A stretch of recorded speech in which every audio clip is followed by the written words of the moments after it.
Once the final visitor had gone, Old Man Moriyama hung the close sign over the doorknob. The twilight sky on the other side of the large glass door sparkled gold.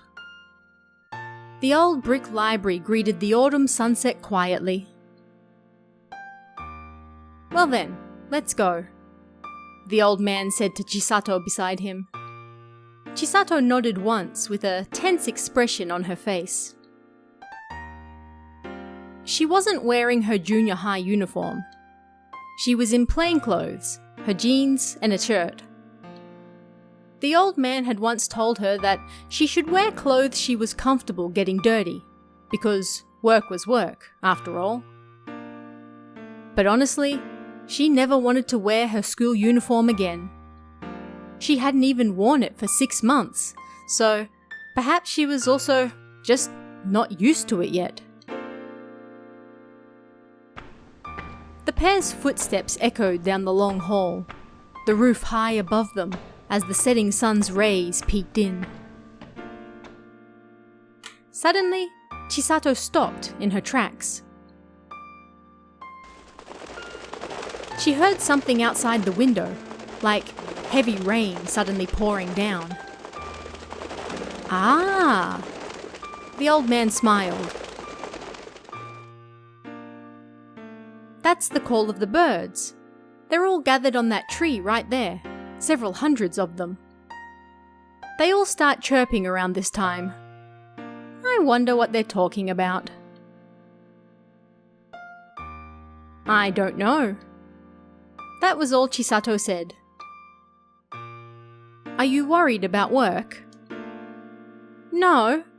Thank you for letting me work here while I take a break from school," Chisato said, her voice emotionless. "Don't worry about that," the old man said kindly. "I'm most happy to have a helper who loves books." Liar, Chisato thought.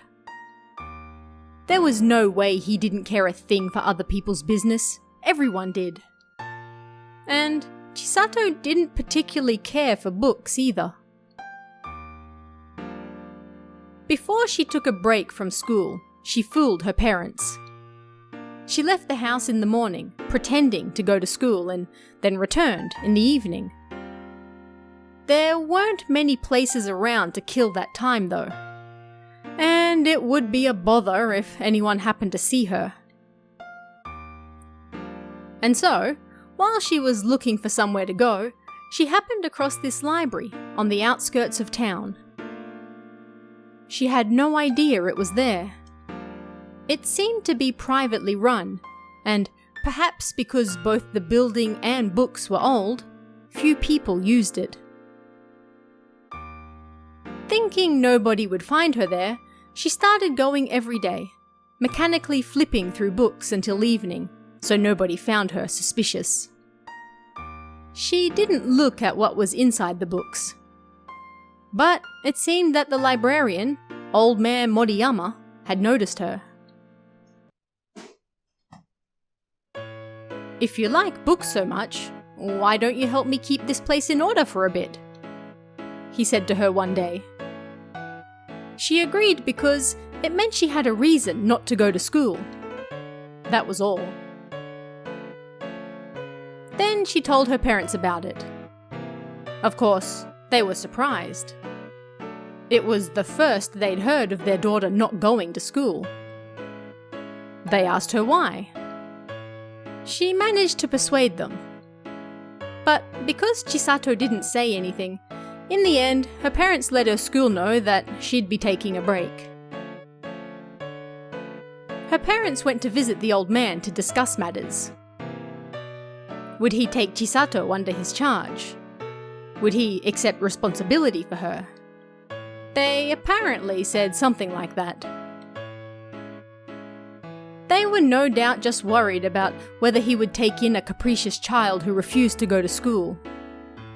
That was what Chisato thought. She didn't know whether it was kindness or he just felt sympathy for her, but she felt no gratitude. She didn't want anyone to understand her. She just wanted to be left alone. If he ever tried to lecture her about anything, she would just have to leave and go somewhere else. After all, she had no place where she fit in and could call her own. Right as the sky outside darkened, as the old man ate his home-cooked meal in the first floor librarian's office, Chisato listened to the details of the job. Old Man Moriyama was the only person working at the library, and he managed all the books. Beyond the Western-style room that looked like a law office, there was a tatami room with a small kitchen. It was no doubt fine to live in, but it didn't look very comfortable. "Have you been living here all this time?" Chisato asked. "Yes, for 30 years now. I don't have any family, but as long as I have my books, I don't need anything else." People could really live like that? All alone? In a place like this? Isn't it hard? It's fun. I'm surrounded by the books I love, and I don't have to interact with anyone I don't want to. It's very comfortable. That didn't sound too bad. It was hard to breathe at school, packed full of people. She hated talking to her classmates. Didn't look like she'd have to do that here. She was somewhat relieved.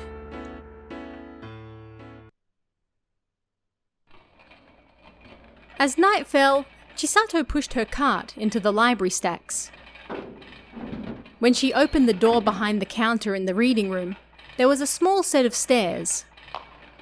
At the bottom of those, she was in the book storage room.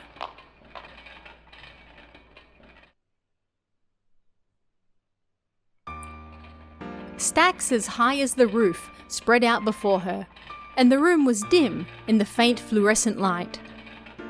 Even the squeaking of the cart's wheels seemed to get sucked into the books, leaving the room silent.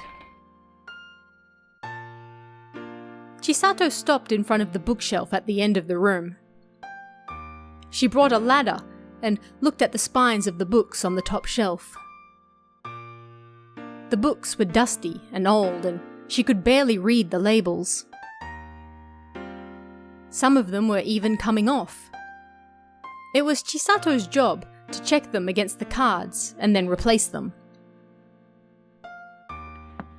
She put the books on the cart and then wheeled them over to the desk in the corner of the room. The desk had a lamp and gave off a warm glow. Beneath that light, she looked at the cards, wrote the symbols on a new label, stuck it to the book, and then wheeled them back to the shelves again. The monotonous work continued. A short while later, she realized her arms were exhausted. The books were heavier than they looked, and carrying them around wore her out. Both her hands and clothes were covered in dust. But Chisato was slowly starting to like the work. Looking around, the book storage room was massive. Bookshelves lined the entire room, all the way to the other end. There was nobody else here. It was her own private space. She'd never had anything like this before. Not at home, nor at school. She could relax and be calm here.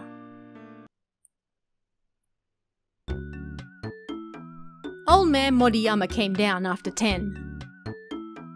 "Good job. Let's leave it at that today." "I'm okay. I can do more." "Your parents are no doubt worried about you." "I don't want to go home." "Well then, why don't you stay here tonight?" "Can I really?" Then the old man smiled.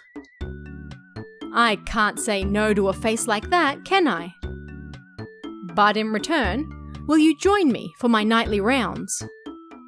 "Yes!" Chisato was somewhat excited. They walked together to the bookstack's entrance, and the old man flicked the lights off. The room went pitch black. In the darkness, Chisato thought she saw something move. The old man didn't seem to have noticed. The pair drank tea and read books in the office until it was time to patrol. The old man said little to her. It was like Chisato had always been there with him, nothing out of the ordinary. And Chisato was thankful for that. She didn't want to talk about herself. She didn't want to participate in conversation either. The clock on the wall struck midnight. The old man put his book down and stood up. All right, it's time. He grabbed a torch and left the room. Chisato followed him. They passed through the dark reading room. Moonlight filtered in through the windows. There was no sound other than that of their own footsteps. Why don't you turn the lights on? Chisato asked. Because if I do, the neighbors will think something's up. And if someone is here, then they'll be surprised and run away, right? Something about what he said didn't feel right. Wouldn't they run away just at the sound of their footsteps? But maybe it was just his habit. The pair entered the bookstacks. This room only had an emergency light and a small ventilation window near the floor, so it was rather dark. The light from the torch shone on the bookshelves. "Oh, darn," the old man said. "I forgot the key for the end room. I'll go and get it, so will you wait here?" He handed the torch to Chisato and returned to the office. Chisato was left all by herself. Suddenly, she felt nervous. The darkness of the silent bookstacks sure did creep her out. What would she do if someone really was there? She stiffened. And then she heard something hooting nearby. She almost dropped the torch in surprise. In a panic, she cast the light over the area, searching.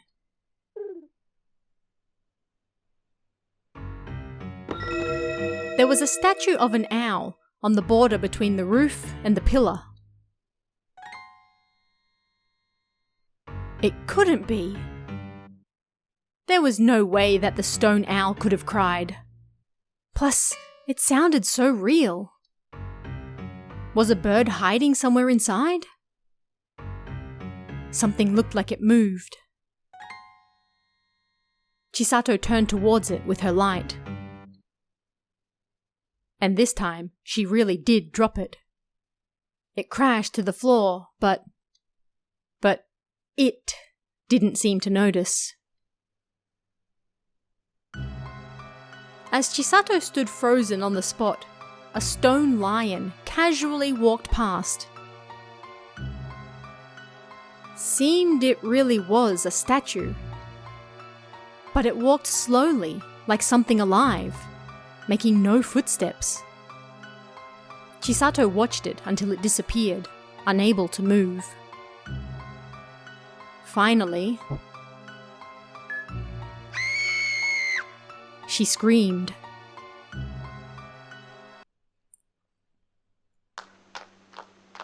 "What's wrong?" Old man Moriyama rushed back. The stone lion!" That was all she could get out, and then she suddenly remembered. It had been a long time since she'd voiced herself so loudly. Yet the old man didn't laugh at her explanation. That seems unlikely, but supposing it were true, it wouldn't be so strange. It's not unreasonable.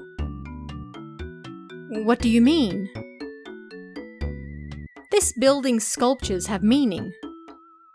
The owl is a symbol of knowledge, and they're active at night, so it also doubles as a night guard. The lion also represents being on guard. They were built so they might protect the building. When a building is this old, I think it's not so strange that it might also possess life. This is a library. The feelings of those who hide themselves in books, they're all locked up in here. And that no doubt breathes life into the building. No way.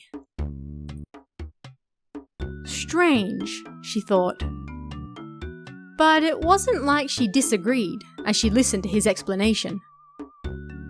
Plus, she realized that she had only been surprised. She wasn't afraid. She kinda wanted to see it again. Why did she feel that way? She wanted to know the answer to that herself as well. So, after that, Chisato decided to hang around in the library at night as well. Nothing happened when she was with the old man, but when she was alone, all sorts of things occurred. A western dragon floated in front of her, and a snake with wings flew through the air. Each time it surprised her, but gradually she found herself growing more and more interested in what might appear next. They didn't seem to care about her being there at all.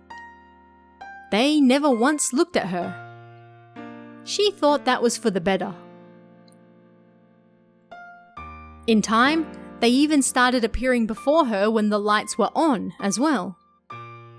Perhaps they had gotten used to her being around. The stone lion would pass right by her as she was working on the labels, and she would shiver with excitement. She soon came to realize why they didn't frighten her. They didn't possess any ill will, unlike humans. They never bumped into her, so it was likely that they could see her, but they never tried to scare her, and they seemed to act like she had always been there with them. With people, no matter how nice they were, you could never tell what they were really thinking deep inside. Chisato hated that and ran from it. Here, she didn't have to worry about that. And she was happy that they decided to reveal themselves only to her. Chisato found herself looking forward to going to the library. It was no longer a place just to kill time. This was probably the only place in the entire world where she could have time all to herself. Gradually, Chisato found herself heading to the library from lunchtime instead. Her parents were no doubt wondering why she was spending so much time there, but they never said anything. They were probably worried about what might happen if they tried to stop her. As for Chisato, she didn't want to be at home. Her parents always fussed over her when she was. They always trembled when talking to her, like someone dealing with a foreigner for the first time. And so, she found herself answering them more and more bluntly. She couldn't deal with it. Why didn't they just get angry at her? Why were they trying so hard to understand her?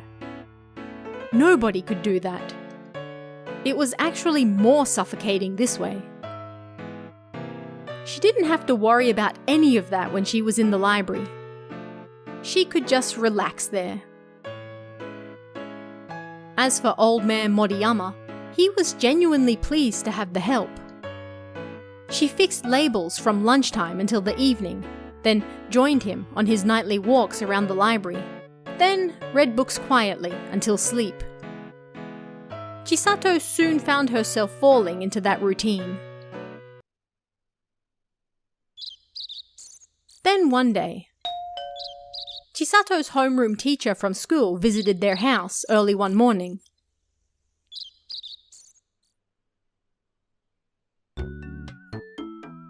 "You're looking much cheerier these days, aren't you?" he said while looking at Chisato's face. Chisato said nothing. She didn't want to think about school. "So, what are you up to now?"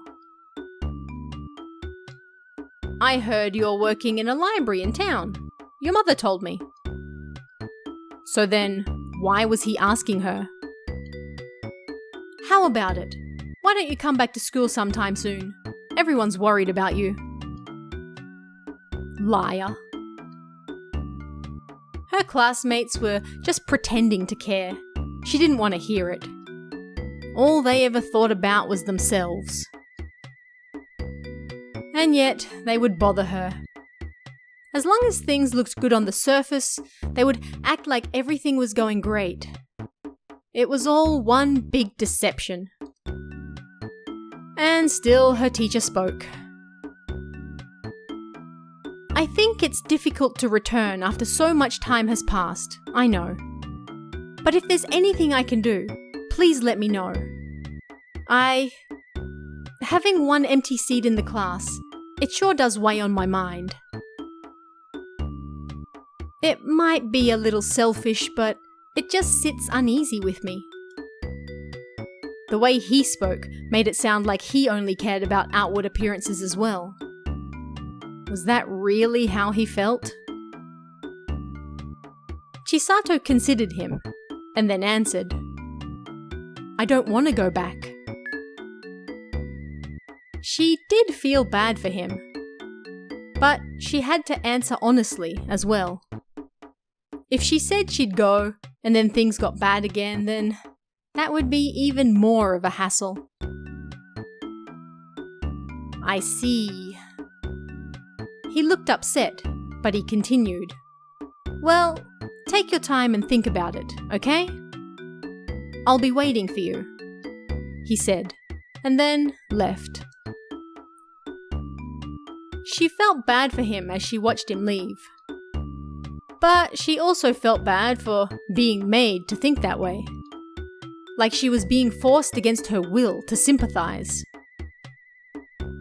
Chisato quickly left the house in an attempt to quickly forget about it all.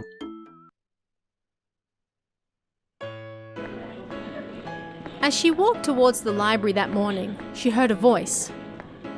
"Chisato?" Someone called out. It was one of her classmates on her way to school. A girl who had been nice to her. But Chisato knew. She knew that the girl had called her gloomy behind her back.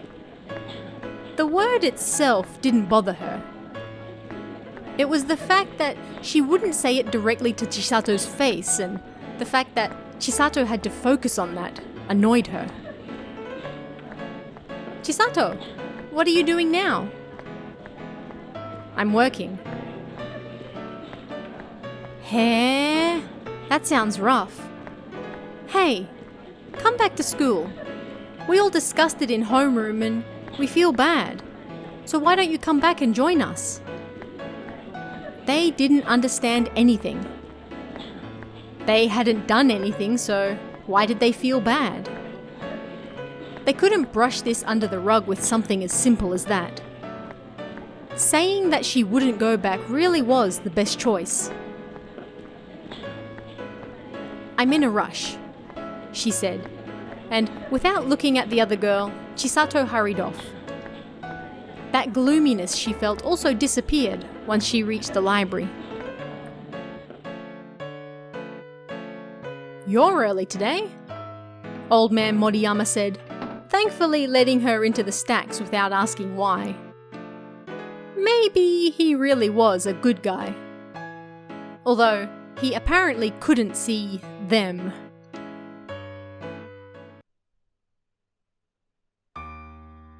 Chisato made her way towards the corner of the room and grabbed the stack of books.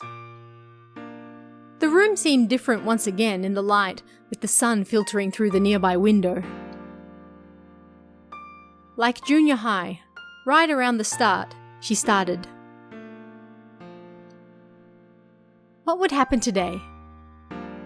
And just like it did back then, her heart swelled with the possibilities. Back then, she had no worries to speak of. She wondered what each day might bring, a little nervous, but also excited. But that all changed in an instant. Each day was stifling and oppressive with nothing to look forward to.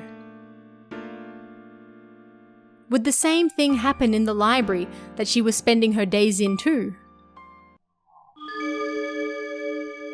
Of course it won't, a small voice said. Eh? She looked around. Nobody was there.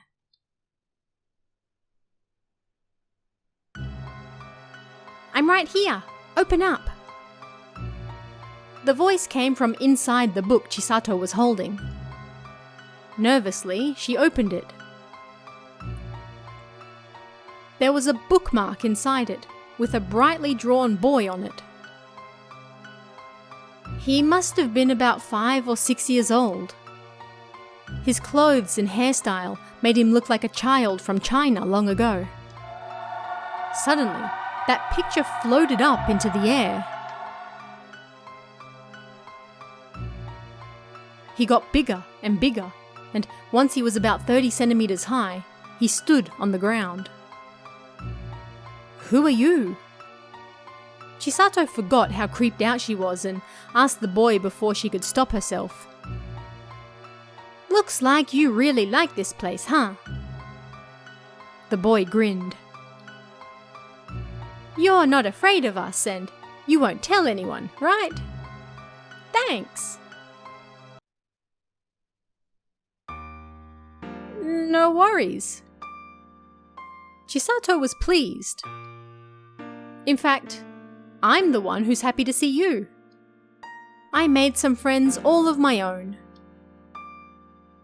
We're friends, huh? The boy seemed pleased as well. Hey, will you stay our friend now? Of course. Thanks. You really are a good person. Most people are scared when they see us and they try to chase us away. Chisato might have tried to do the same herself, back when she used to go to school. But now, she felt closer to them than she did to people. I'm here because I wanted to tell you something nice, the boy said. And what's that? You can't tell anyone else, okay? The boy said, and then continued. This library is going to be destroyed soon. Really? Chisato was shocked. After she'd finally found a place to call her own. But what was so good about that? Apparently, this building is no longer necessary.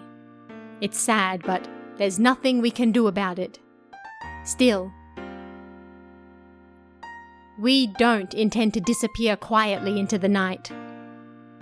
We've been here for close to 100 years. Nobody else knows that. It's so rude of them to destroy this place just because they don't need it anymore. Yeah, that's true. Chisato nodded, the feeling coming from her heart. The boy then spoke sadly. Humans build things that are useful to them, and then, when they no longer are, they throw them away. They don't even think that those things they've made have life in them. That's why we'll get even with them. The boy looked up. Chisato was surprised. The boy's eyes were red with anger. "Hey lady!" "What?" "You should get out of here." "Eh?"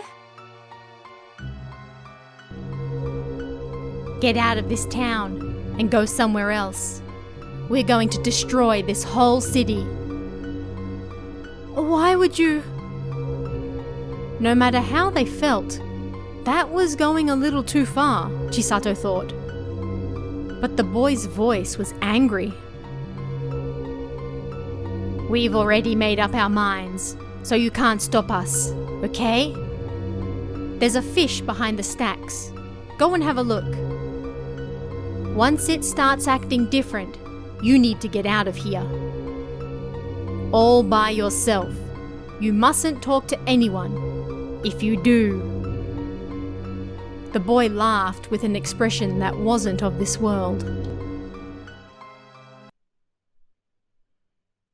"Then you'll die as well."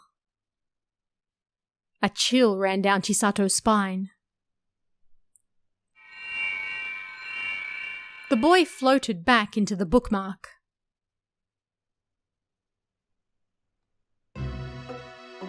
What should I do? She didn't think he was lying. She believed them more than all the people she'd been with up until that point. But would they really be able to destroy the city? And if so, could she simply let them? That boy had kindly told her, and only her. But she couldn't just pretend like she'd never heard it. Troubled, Chisato decided she would stay quiet after all. She really should stay quiet about it.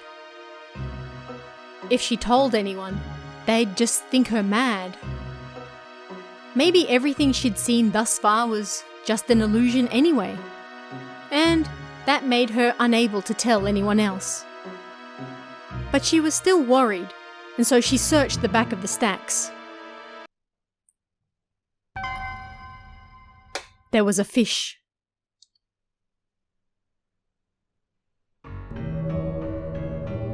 There was an engraving of a fish on a pillar, half buried in the back of the room. She had no idea it was there. That meant that what the boy said probably wasn't just in her imagination. Chisato grew anxious. After that, she started checking the fish every morning when she arrived at the library. Old man Moriyama let her in without asking any questions. Several times, she wanted to tell him what was going on. But when she remembered what that boy said, she couldn't. "If you say anything, you'll die too." His expression as he said it clearly wasn't human and was most frightening. She didn't want to die. Unsure of what to do, Chisato spent several days simply looking at the fish and not touching her work. Then, one day, the fish changed. Its eye was bright red. Was this what the boy meant? Nobody other than Chisato and the old man could get into the library stacks. She wanted to believe it was someone's idea of a joke, but it wasn't possible. They really did intend to do something. She was starting to think that way. Chisato debated what to do, but looking at that creepy red eye, she couldn't stand around any longer and fled to the librarian's room. "The fish eye has turned red!"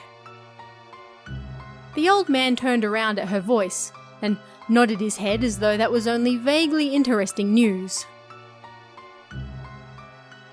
"That's not very auspicious, is it?" "Seriously?" "There's a story just like this in Chinese legends," the old man said. There's a legend that states that if the eyes of the stone statue on top of a mountain turn red, then the city will be destroyed. There was an old woman who was terribly worried about this, and as a joke, someone went and painted the eye red. The woman was so surprised that she ran. As soon as she did, the city collapsed and turned into a lake. Or so they say. And there are 2 other stories just like it. Although, they're not true, of course. Chisato was beside herself with worry. It didn't seem to matter whether it was a prank or not. There was no doubt about it. They really did possess the power to destroy the town.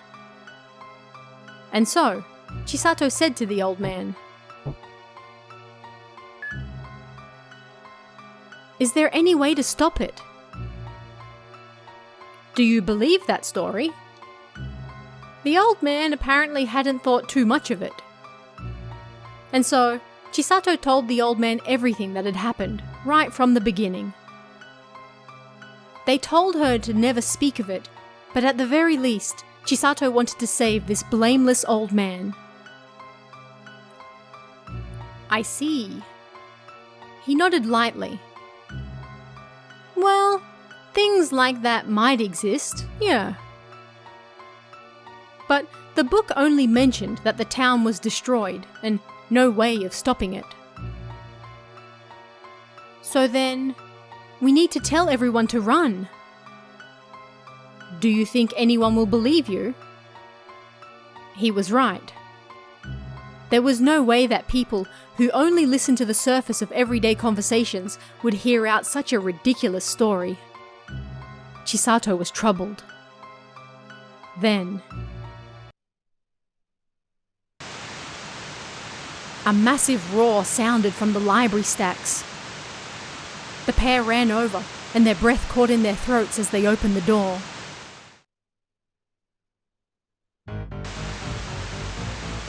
The room was filled with water.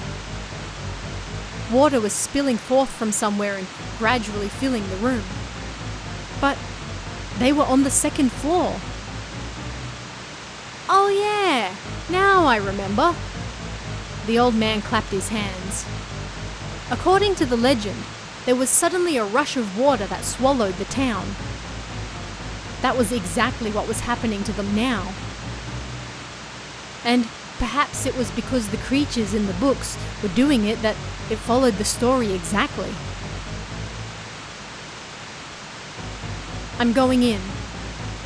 Chisato rushed into the room. The old man grabbed her arm. "Stop. If the legends are true, then there's nothing we can do. We're all out of options here." It was true. She had no idea what to do. And somewhere deep down, she wondered if the city was worth saving anyway. Like, who cared what happened to the people who never liked her anyway? But still, Chisato said, "I have to stop this. I don't care about the city, but that boy and the lion, everyone in the library, they're not bad people. But if they go through with this, I think something bad will happen to them, and I don't want that to happen." "I see." The old man nodded, impressed. He could understand that. That is how you truly feel on the inside, huh? Sir, did he really understand her? Chisato thought everyone was the same, but maybe she was wrong. If so, then I must help you. Come with me a moment. The old man took Chisato down to the storeroom on the 1st floor and then removed a boat from inside. The 2 of them carried it upstairs. "Why do you have a boat in the library?" "There used to be an irrigation canal right next door. We used this to cross over." "An irrigation canal?" These days there was nothing but houses and factories all lined up next to each other. Towns change over time. people's hearts change too. The only thing that hasn't changed is this library and the books in it. Alright, let's go.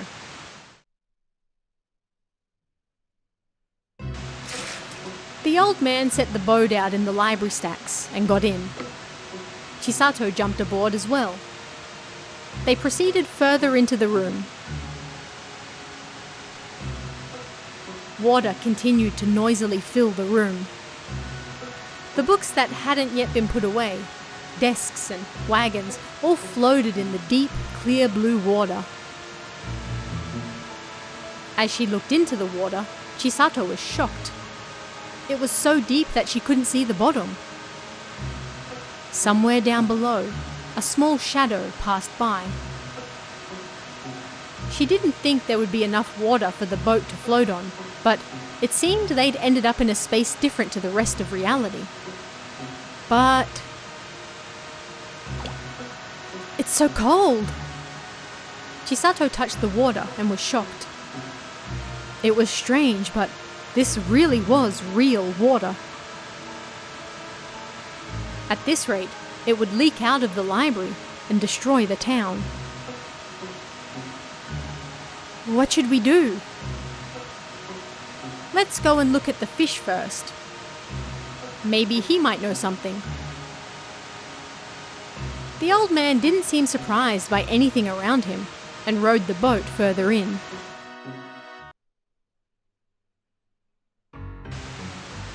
But the fish was gone from the top of the pillar. Water seemed to be flowing in from the other side of that wall. Sir, what's on the other side of this wall? Nothing. That's the outside.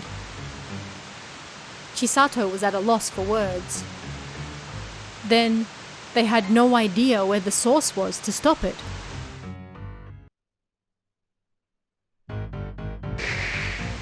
At that very moment, the sound of water exploded. Chisato turned around and screamed before she could stop herself. A large silver fish jumped out of the water nearby. It looked just like the one in the statue, but this one was clearly alive and its scales sparkled. Plus it was huge. It looked to be about 1 meter long. Ha ha! So he summoned all this water, the old man said, his voice relaxed. Even he must have been bored locked up in here all this time. That's why he summoned the water, so he can go somewhere else. Where? What would you do if you could go absolutely anywhere at all?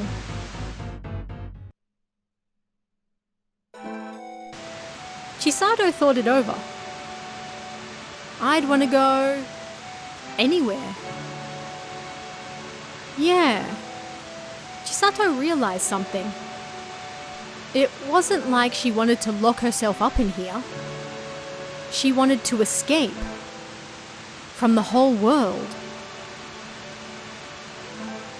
And if so, then there's no guarantee they'll end up with just this city, the old man said peacefully.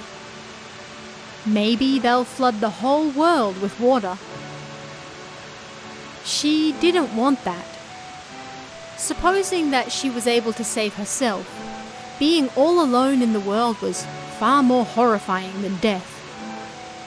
Like, if there was nobody else around, then she wouldn't be able to escape anyway. Let's catch that fish, Chisato said. Then return him to the pillar. If we do that... But how would we do that? The old man crossed his arms and started thinking. There had to be a way. Chisato desperately sought an answer for their problem. Then it hit her. Why don't we fish for him? Huh? He's a fish, so why don't we fish for him? You're right. That's a great idea. Chisato beamed. But we'll need some bait. I have an idea. The old man seemed to think of something, nodded, and then started rowing. He passed through the bookshelves. History, geography, science. They passed by the labels on the shelves. The old man stopped the boat once they reached the literature section. A literary book? You'll understand when you see it. That book right up the top there. Yeah, that's the one. Chisato reached for the book on top of the shelf, just as he instructed. The water levels had risen dramatically, and she was able to reach the top of the shelf near the roof. The old man then opened the book when she handed it to him. There was a new book guide pamphlet inside it. There was a picture of a bug drawn on it. What bug is this? Chisato asked as she looked at it. It's a bookworm. Eh?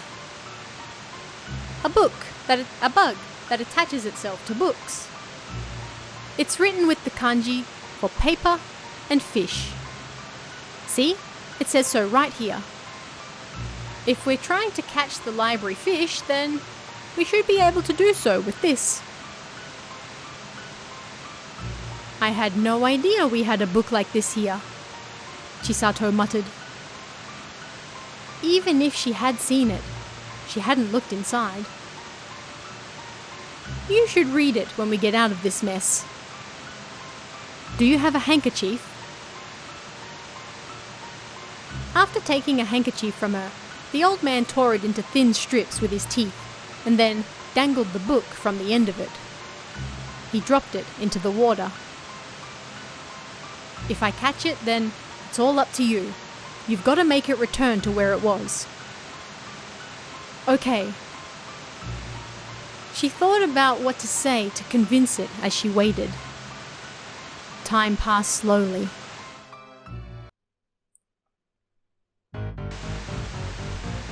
Finally, they saw the silver fish swimming through the clear water towards them.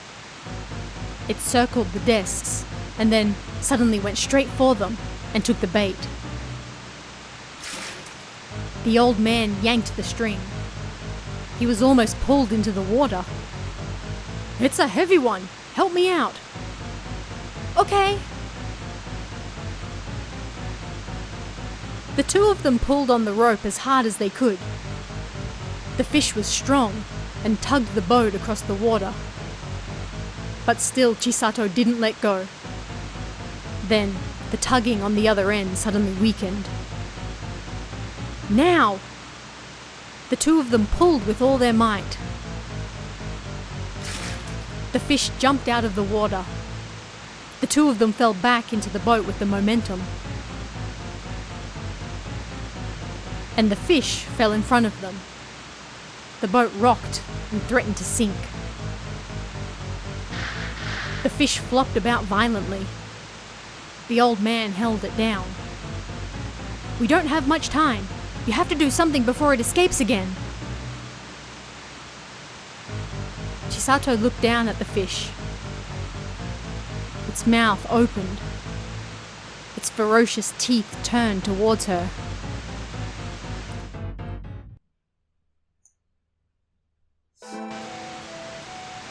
But its round eyes seemed to be pleading with her. They looked just like her own, Chisato thought. I want to let him go free. Still, Chisato spoke to the fish slowly. You want to travel freely, don't you? But the best place for you is where you should be. If you run away, I think you'll come to regret it. Even if this place disappears, I'll always remember you, so please, don't do this. You can't hurt others just to please yourself. You'll just end up hurting yourself that way as well. If you don't want to see the library disappear, I'll do what I can for it. I'll tell everyone, even if they make fun of me. So, please.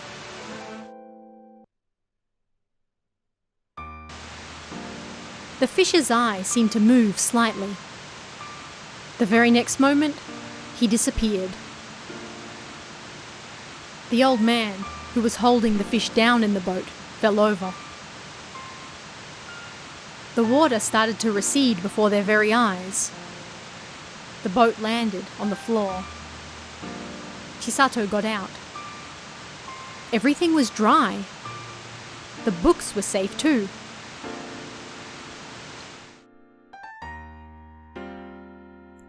She looked over, and the books on her desk were still piled up and the open labels were where she'd left them. They hadn't intended to harm the library at all. Chisato was relieved. I'm gonna go and check out downstairs, the old man casually said, and then left the room. Left by herself, Chisato just stood there a moment. Then, one of the books on the desk opened by itself, and that small boy appeared.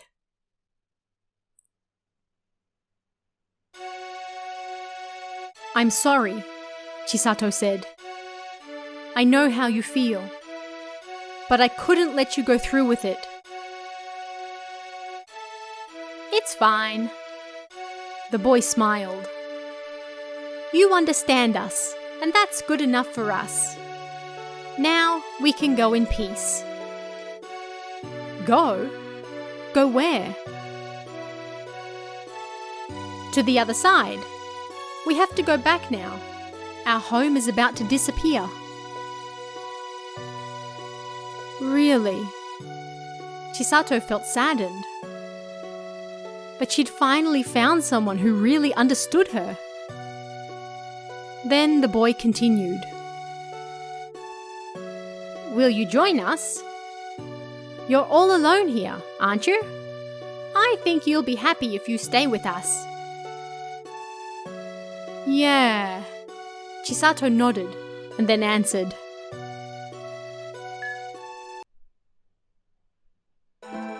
But I'm going to stay here. Why? Because we're not human? The boy's face clouded over. No. Chisato shook her head. You guys are far, far better than... I think you're probably more human than me. But I'm going to try and live life in my own place and in my own way. I think I'll regret it if I don't at least try.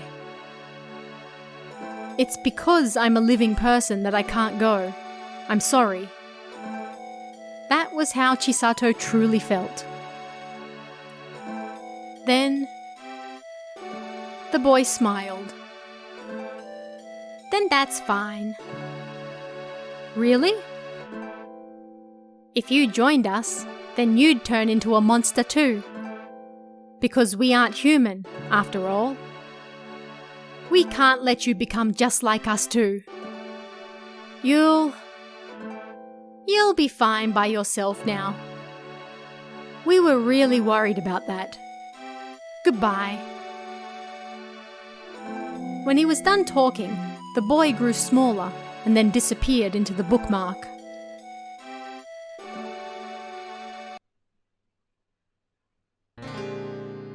Chisato felt like she was going to cry. They had all been concerned about her.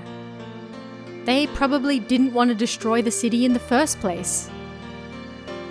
They probably just wanted her to realize how she truly felt. She wanted to stay with them forever. But this would be okay, she thought, because she knew how she should move forward. The only thing she could do was be grateful towards them and give things a try. That was how Chisato felt. In the quiet library stacks, the sun shining in, she quietly laughed.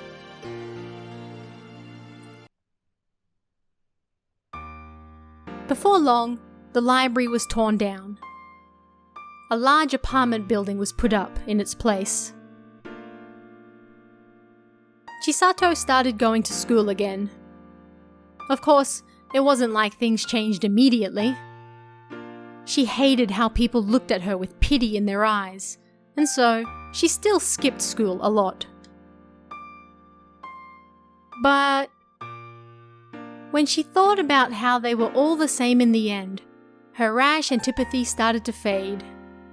Plus, she had helped them all, even if they didn't know it. She started to think she might like them all as well.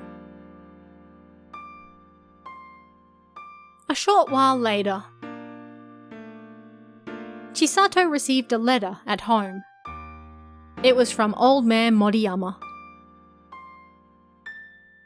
There was a map of the next town over inside. It said, "You should come see us sometime." With the map in hand, Chisato got on the bus to head to the neighbouring town. Her eyes froze once she got off at the bus stop.